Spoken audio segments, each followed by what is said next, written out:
বাবার খলিফা, আর কিছু হবে কুত্তা বাবার খলিফা। আপনারা হইতে চান কার খলিফা? কার খলিফা? এই কোরআনুল কারীমের সূরা আল ইমরানের 110 নম্বর আয়াতে আল্লাহ বলায় দিলেন, এখানে অনেক খলিফা আছে যারা শয়তানের খলিফা, ল্যাংটা বাবা গাঞ্জা বাবার খলিফা, আবু জহেলের খলিফা, ফেরাউনের খলিফা, নমরুদের খলিফা, কিন্তু আমরা হতে চাই কার খলিফা? আমাদের বাছাই করছেন কে? এটা মোল্লার কথা না আল্লাহর কথা? কার কথা? আল্লাহ বলেন হাজার হাজার দল থেকে সবাইরে আমি বাছাই করে নেই নাই, আমি বাছাই করছি যাদেরকে, তাদের ব্যাপারে আল্লাহ বলছেন কুনতুম খায়রা উম্মাহ উখরিজাত লিন্নাস তা'মুরুনা বিল মা'রুফ ওয়া তানহাউনা আনিল মুনকার। কথাগুলি কার? আল্লাহ বললেন হাজার হাজার মানুষ থেকে, লক্ষ লক্ষ মানুষ থেকে আমি কিছু লোককে বাছাই করছি। আমি যাদেরকে বাছাই করছি তারা হলো কুনতুম খায়রা উম্মাহ, তারাই হলো শ্রেষ্ঠ দল, শ্রেষ্ঠ উম্মত। আলহামদুলিল্লাহ পড়ো। এখন শ্রেষ্ঠ দলে থাকতে চান কি চান না? শ্রেষ্ঠ দলে থাকতে হলে কিছু গুণ লাগবে কি লাগবে না? কথা কোনা লাগবে কি লাগবে না? আচ্ছা কথাটা একটু খেয়াল করেন খুব ভালো করে। আপনি আপনার মেয়েকে বিয়ে দিবেন, কি বিয়ে দিবেন? তো মেয়ে বিয়ে দিবেন, রাস্তা থেকে ঘটক যদি একটা পাগল ধরে নিয়ে আসে, আয়সা যদি বলে বাবা তোমার তো মেয়েটা বড় হয়েছে, এই পাগল ফোলাডারে আনছি, আপনি আপনার মেয়েটা এই ফোলাডার সাথে বিয়ে দেন, আপনি কি রাজি হইবেন না লাঠি দিয়ে ফিরাইবেন? কথা কনা কেন? কি দিয়ে ফিরাইবেন?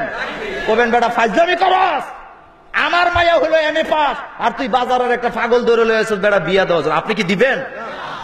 আপনি চাইবেন আপনার মেয়েটার জন্য যোগ্য পাত্র, ঠিক না বে ঠিক? আচ্ছা গেল এটা, আপনি 20 লাখ টাকা দিয়ে একটা গাড়ি কিনলেন। এখন একটা লোক গাড়ি কোন রকম চালাইতে পারে, ড্রাইভিং লাইসেন্সও নাই, গাড়ি চালাইলে ডেলি 2বার 3বার লাগায় দেয়। এখন একজন এসে বলতেছে মালিক, অফিসার সাহেব, সভাপতি সাহেব আপনার জন্য এই ড্রাইভারটা আনছি, তবে মাঝে মধ্যে গাড়ি কিন্তু লাগায় দেয়। সভাপতি সাহেব তারে ড্রাইভিং এর জন্য রাখবে? কথা কেন রাখবে? কথা বলে রাখবে? রাখবে তো না, দুইটা ছাতি দিয়ে দিব, কবে বেটা 20 লাখ টাকা দিয়ে গাড়ি কিনছি, ফাইজলামি করতে আইছো কেন? ঠিক কিনা? এখন আপনারা বলেন মসজিদের ইমাম নিযুক্ত করবেন, ইমাম সাহেব যদি গাঞ্জা খায়, একজন আয় যদি বলে আপনাদের ইমাম কেরাত অনেক সহি, তবে দোষ হলে একটা গাঞ্জা খায়, রাখা দেন, কিচ্ছু হইতো না, আপনারা বোধহয় রাজি হবেন? কথা কয় না? রাজি হবেন? কেন? দোষ একটা না, মাত্র গাঞ্জা খায়, রাখবেন না তো? আচ্ছা আপনি মসজিদের ইমাম নিযুক্ত করবেন, বাছাই করি কি করি না? কেউ যদি আইন না কয় আপনার ইমাম সাহেব খুবই ভালো, তবে সমস্যা একটাই, মহিলা দেখলে হা করে তাকায় থাকে, রাখবেন? মসজিদের সভাপতি কইব দোয়াও চাই মাফও চাই, এই হুজুর বাঘ। কথা ঠিক কিনা? এবার খেয়াল করেন, আপনার 4 ছেলে, কয় ছেলে? 4 ছেলে, বিরাট বড় ব্যবসা বক্সগঞ্জ বাজারে আপনার। 3টা ছেলে হাবলা ঘোবলা, একটা ছেলে যোগ্যতা সম্পন্ন, শিক্ষিত, ব্যবসা বুঝে। এখন দোকানের ক্যাশে কারে বসাইবেন? কথা বুঝেন না আপনারা? কারে বসাইবেন? যেটা যোগ্যতা অর্জন করেছে, সবল, ব্যবসা বুঝে। কথা ঠিক না বেঠিক? এখন আপনারা বলেন তো জমিন কার?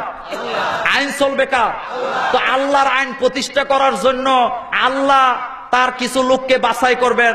আল্লাহ বোধহয় চোর, ডাকাত, টেন্ডারবাজ, হাইজেকার, মাগিবাজ, নাস্তিক, মুরতাদ, ভণ্ড, ষণ্ড সবগুলি দৈরাই না বোধহয় আল্লাহ এখানে ঢুকাবে। কথা বলেন ঢুকাবে না? আল্লাহ রাব্বুল আলামিন ষণ্ডা পান্ডা গাঞ্জাখুরকে ঢুকাবেন না। যারা নামাজি, আল্লাহর জমিনে আল্লাহর রক্ত দিতে প্রস্তুত, জিহাদ করতে প্রস্তুত, তাদেরকে আল্লাহ বাছাই করে ইসলামিক দলে ঢুকা দেবে। সেই দলে ঢুকতে গেলে রাজি আছো মুসলমান? কারা কারা রাজি? হাত তোলে, আল্লাহকে দেখাও।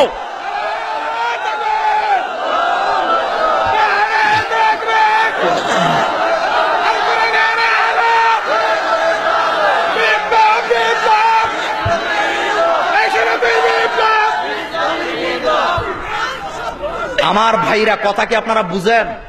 কথা কি বুঝেন? এই জমিনে আল্লাহ দিন কায়েম করবেন, বেলালের মতো লোকের দরকার আছে না নাই?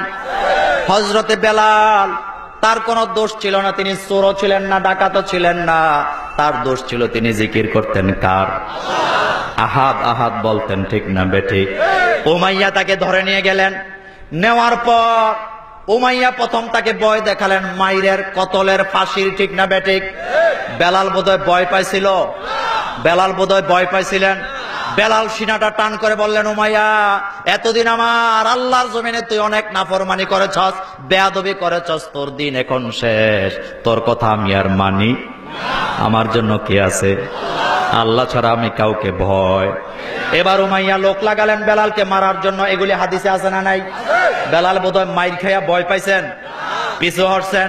বেলাল বলেছেন, না, আমি ভয় পাই না, কষ্ট পাই না, কারণ আল্লাহর জমিনে দিন কায়েমের জন্য আমি বেলালের মতো কালো মানুষটাকে পছন্দ করেছেন কে? কে করেছেন? যারা কোরআনের জন্য হামলা খাইছো, মামলা খাইছো, ভয় পাওয়ার কারণ নাই, কারণ আল্লাহর জমিনে দিন কায়েমের জন্য আল্লাহ তোমাকেই বাছাই করে নিয়েছে।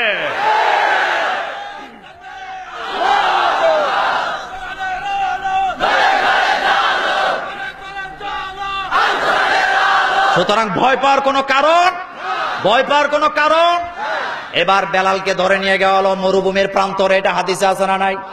নেওয়ার পর বেলালকে তারা মারলেন, মেরে এখানে শেষ করেন নাই, চিৎ করে শোয়া বুকের উপরে পাথর দিয়া গরম বালির উপরে শোয়া রেখেছে।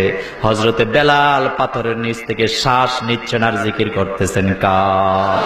শব্দ একটাই, আহাদ আহাদ আহাদ। বলেন, আহাদ আহাদ আহাদ। ইলা কয়জন? আইনদাতাকে, বিধানদাতাকে। জোরে বলেন কে? যে আল্লাহ বেলালের মতো লোককে বাছাই করলেন। আপনারা বলবেন, ওই মক্কার জমিনে বড় বড় ব্যবসায়ী থাকতে, রাজনীতিবিদ থাকতে, বেলালের মতো একটা গোলামকে আল্লাহ কেন দিন কায়েমের জন্য বাছাই করলেন? তার কারণ হলো, আল্লাহ তো উপরেরটা দেখে না, আল্লাহ হৃদয়েরটাই দেখে, ঠিক না বেঠিক? বেলালের হৃদয়টা কার জন্যে? বেলাল যখন আজান দিতেন, আজানের শব্দগুলি সরাসরি আরশে আযিমে পৌঁছে যেত। সুবহানাল্লাহ পড়ো। হযরতে বেলাল মসজিদে নববীতে আজান দেয়, কি দেয়? সাহাবাই কেরাম বললেন, ইয়া রাসূলুল্লাহ, বেলাল তো তুতলা মানুষ, আজানের শব্দগুলি ঠিক মতো বলতে পারে না, আশহাদু আন্নার ঘূর্ণাটাও ঠিক মতো হয় না, শব্দগুলি উচ্চারণ ঠিক মতো হয় না, আপনি বেলালকে চেঞ্জ করে আরেকজন মুয়াজ্জিন বানায়া দেন। আল্লাহর হাবিব সাহাবাই কেরামের মতের উপরে মর্যাদা দিয়ে বললেন, ঠিক আছে, তোমরা বলো কাকে দিয়ে আজান দেওয়ানো যায়? সাহাবাই কেরাম বললেন, হুজুর আবু বকর সিদ্দিককে দিয়ে আজানটা দেওয়ান, কারণ আবু বকরের বয়স একটু বেশি। আপনাদের মসজিদগুলিতে যখন গ্রামের লোকেরা আজান দেয়, যুবকেরা দেয় না বৃদ্ধারা দেয়? কারা দেয়? সাহাবাই কেরাম বললেন, হুজুর আবু বকরের বয়স একটু বেশি, তারে দিয়ে আজানটা দেওয়ান। হযরতে আবু বকর, তার মর্যাদা ইসলামে আছে না নাই? তিনি বিশ্বনবীর পরে কয় নাম্বার খলিফা? কিন্তু আবু বকর সিদ্দিক আজান দিলেন। জিবরাইল আমিন বিকাল বেলা ওহী নিয়ে এসে বললেন, ইয়া রাসূলুল্লাহ, আজকে কি মসজিদে নববীতে আজান হয় নাই? আল্লাহর হাবিব বললেন, জিবরাইল আজান তো হয়েছে, আজান তো আবু বকর দিয়েছেন। হযরত জিবরাইল আমিন বলেন, ইয়া রাসূলুল্লাহ, আপনি কি জানেন না আজকের আজান আরশে আযিমে যায় নাই? কারণ বেলালের আজান ছাড়া কারো আজান আরশে আযিমে যায় না। আল্লাহ আল্লাহ আল্লাহ আল্লাহ। বেলালের হৃদয় কার জন্য? আপনি কতটা খাটো, কতটা মোটা, কতটা রোগা, এগুলি আল্লাহ দেখেন না, আল্লাহ আপনার হৃদয়ের দিকে দেখেন কি দেখেন না? আপনি কত টাকার মালিক, কত বড় নেতা, কত বড় খেতা, সেটা আমার আল্লাহ দেখতে চান না। আমার আল্লাহ দেখতে চান আপনি আল্লাহর জন্য কি করতে চান। বেলাল ইসলামের জন্য কষ্ট কম করছে না বেশি করেছেন? কম না বেশি? এখন আমরা কি বেলালের উত্তরসূরি হব না উমাইয়ার উত্তরসূরি হব?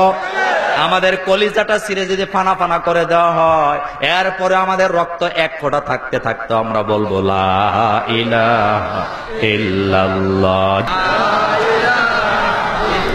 লা ইলাহা ইল্লাল্লাহ মুহাম্মাদুর রাসূলুল্লাহ সাল্লাল্লাহু আলাইহি ওয়াসাল্লাম। এবার আসেন, আল্লাহ বলেন, কুনতুম খায়রা উম্মাহ, তোমরা হইলা ভালো জাতি। কথাটা খেয়াল করেন।